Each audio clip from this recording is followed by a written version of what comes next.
So the first thing to do, you go to your start button, you click on settings, then go straight to devices. Yeah, so in the left panel you see printers and scanners. You click anyone you want to remove, so remove device from here, click on it. So if you want to remove this device, you just click on yes, so it's gone. So we have other means that you can do the same thing. You can just go to search area and type in control panel. So you have this control panel window. Okay, let me redo it again. Control panel.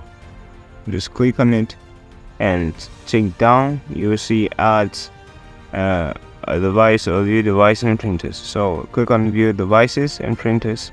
So we have this window here. Now these are the printers installed and devices installed in this system.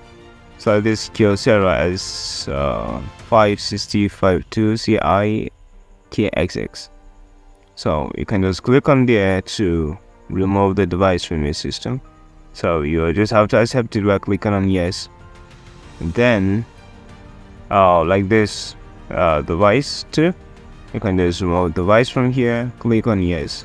So any device that you find here that you think is not too important to you, you just right click on it and click on uninstall, or you click on remove devices. So you have it done. Just simple. So you can still do the same thing here, but just going to remove devices upward. Okay, that's all.